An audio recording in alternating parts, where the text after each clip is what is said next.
Hello, fellow lords of gaming, and welcome back to another episode of the good, the bad, and the ugly. So we're going to jump into the specialization part, and we're going to talk about the specialization building, the specialization mechanic of character building and stuff inside here. This is an interesting one, right? Because I thought that this skill tree, a lot of games have instituted, skill trees that are similar like this. I remember playing Path of Exile, and it had like a skill tree system that was similar to this, and I really enjoyed them. To be honest with you, I enjoy these kind of skill tree systems generally. It kind of makes it like a mini puzzle within a puzzle, and they kind of typically feel rewarding, right? Yeah, so let's talk about the skill tree system inside here. Okay, this is called specialization, right? And so every character has 75 enhanced traits. You have a number of passive traits which will give your character individual innate boosts that you have for leveling up those characters. So you can see right here, this is a passive trait called time manipulation and stamina recovery increase, and it's giving me a 2.8% stamina recovery, right? So across the board, I can look at my characters and I can see what these specialization things are helping me with. So for instance, I can see that I'm getting 14% critical damage inside here. I'm working on a negative 12% cooldown decrease, and that's mostly because I'm using one of the specializations, Dark Will, and it's giving me a decrease more than it is giving me a positive effect. And I'll show you what I mean by that. We can see my status effect resistance about 10%, and then I'm getting a PvP damage that's about 10% as well, right?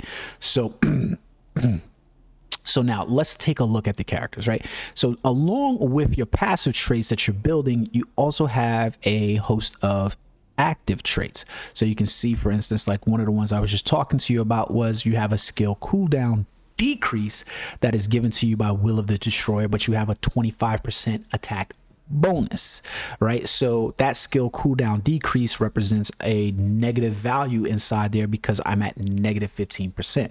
My skill cooldown overall is being affected by it.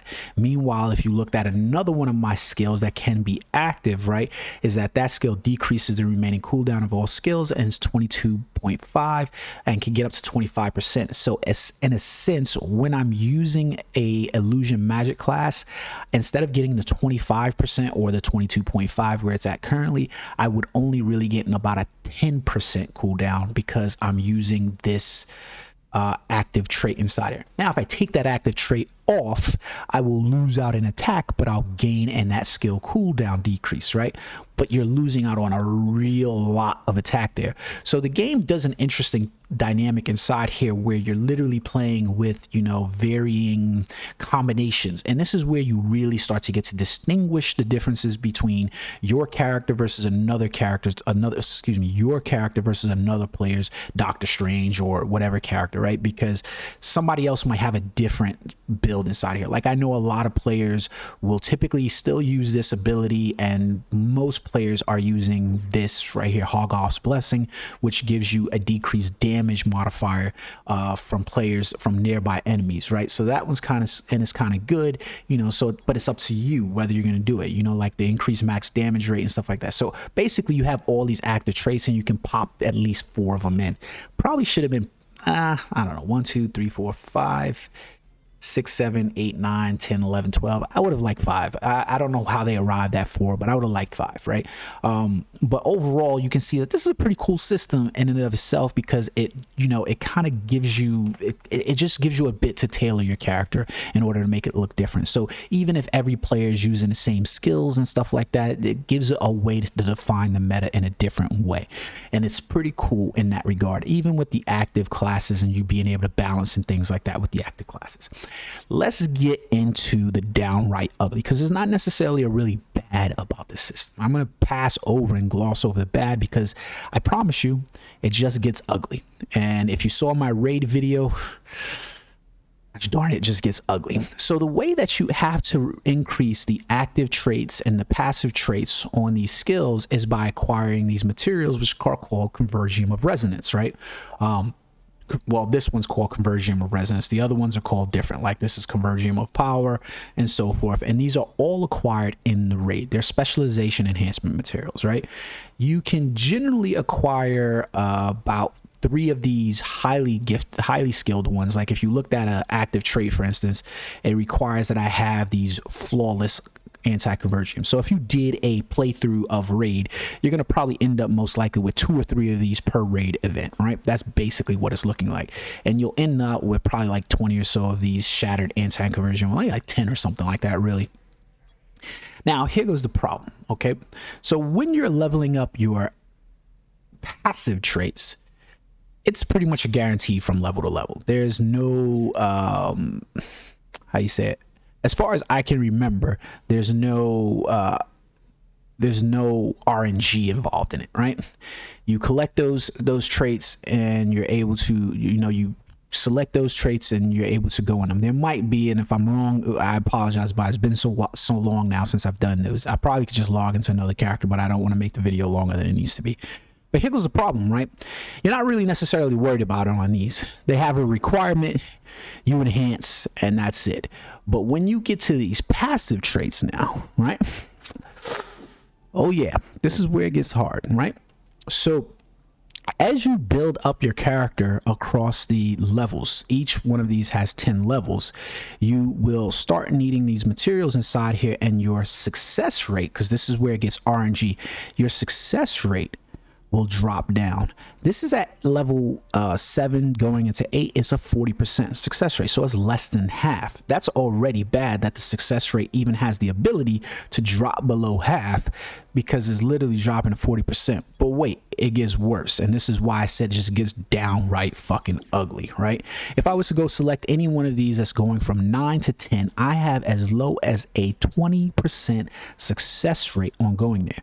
And I'm going to point this out to you. I've literally made runs, and I want you to understand this. So you're awarded 2 raid tickets per week as an addition, right? And that means that you can just pay gold, in-game gold, for those raid reward tickets. You can do it. Once those raid reward tickets are gone, in order to run multiple of raids per day, you need to spend crystals. Yes, crystals. You need to spend crystals in order to rerun raids. 100 crystals per run. Okay, so they expect you to dig into your pocket and pay out some cash, so that way you can get crystals and you can rerun raids in order to accelerate the process. But here goes what you're dealing with. When you go in here and you collect these, I just did this today. I should have saved it for the video, and I feel like an idiot doing it, not having saved it for the video. But it is what it is, nonetheless, right? I don't think I have any available to me right now. This probably would succeed if I passed it, and I really don't need to do it. Yeah, so there's nothing I can really do in here to show. Oh, no. Here we go. Okay, so I have these dark magic crystals, right? And I want to increase the Mystic Arts class skill damage to 18%. I literally spent the time running 3 raids today on Cull. He's the one that drops the radiant conversion of power, right? Watch this. Yeah. So I ran 3 raids. I paid 200 crystals as an addition to run the raid a couple more times, and that got me into getting these crystals. And guess what? I just failed that inside there. That means that I have to start the process all over again in order to build up enough of these conversions basically to get to this level. Now you can get some conversions from your Alliance shop, right? So if I was to go to like my Alliance shop and then go inside here on a weekly basis, I always forget to purchase these every day, to be honest with you. These right here are available on a week-to-week basis, right? So you can get some conversion in order to do these things, but that's it. You're basically paying in-game gold for those, right? The only way that you're really guaranteeing yourself to get these even more is by going into the Alliance shop, right? But basically, I'm looking down the pipe at trying to level up these and try to compete and keep up, and I literally have a success rate. There's no pity system inside this game. One of the players inside the one of my other videos comment section, literally when I did on the raid video, literally said one of the things that they should have looked at doing is adding a pity system inside this part, basically saying that, you know what, if I went through this 10 times and I failed, that I would automatically, gain a success. So instead, like if I fail, basically you're fail stacking like in BDO, right? If I fail, this number should go up. So if I fail at 20% the first time, then that number goes up back to 30. If I fail on the second time, it goes to 40. If I fail on, fifth time, fourth time, whatever, it just keeps increasing. So that way my success rate chance goes up because I'm failing something now. Think about this as a player who's literally looking down the pipe at these numbers, and you're literally spending crystals in order to go inside and redo raids. And now I'm redoing them and I'm getting nothing for them at all. So now you've invalidated another game mode with inside of yours. This is where we see shitty ass mechanics, right, at play, and why we say there's not one layer, there's 2 layers and 3 layers deep of RNG mechanics inside this game. Me having an RNG mechanic in the raid about what rewards I'm going to get there in and of itself, but me also having to pay to replay those events every day and try to accelerate the growth of those. Meanwhile, now dealing with another layer with inside this system where I get a, you know, it just goes on, right? There's layers deep here where the mechanic is just not addressing the problem.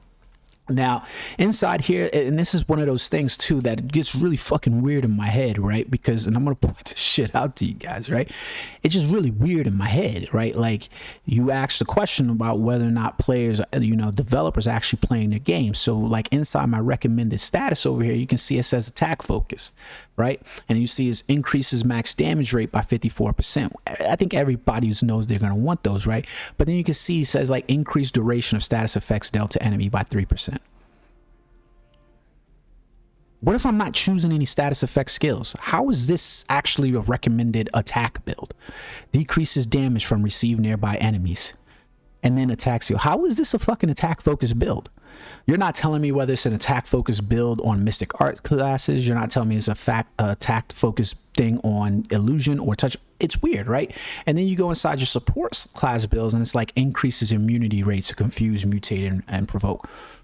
What the fuck is that doing to increase my support for other classes? Decreased duration of debuffs by received by 3.75% upon equipping 3 touch of Ashanti classes. Did you give me 3 touch of Ashanti classes or skills that are worth me equipping?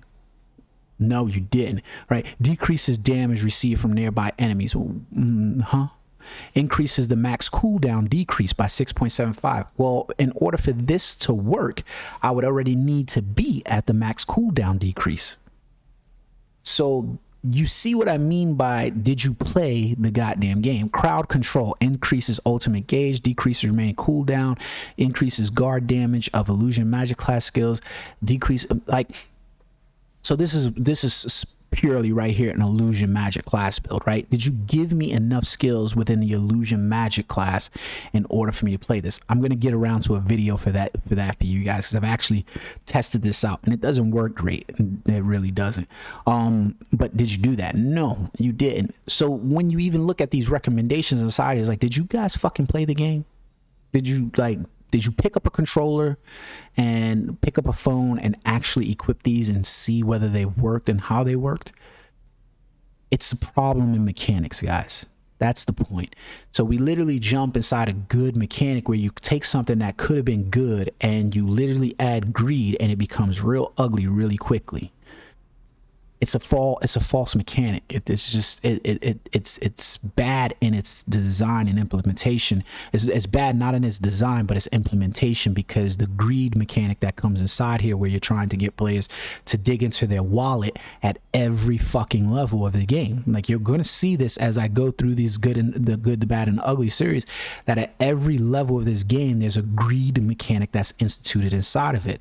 And it just really becomes one of those things that you literally become eye-poppingly, painfully aware of, that you go, did you guys really intend for us to have to pin our pockets at every point inside this game? That's why you hear certain players saying, stop spending money, but whales are going to be whales, and whales are going to spend, and play-to-play players are going to spend, and unless you just stop spending, you know, they never listen to those complaints. So it's one of those weird things. Yeah. Well, let me know what you guys think about the specialization. In design, I really like the idea. In implementation, with the greed artifact, I think it gets really ugly on a whole. Let me know what you guys think about it. You can see this in turn, how it plays out more inside my raid video. And let me know what you think in the comment section below. Until next time, peace.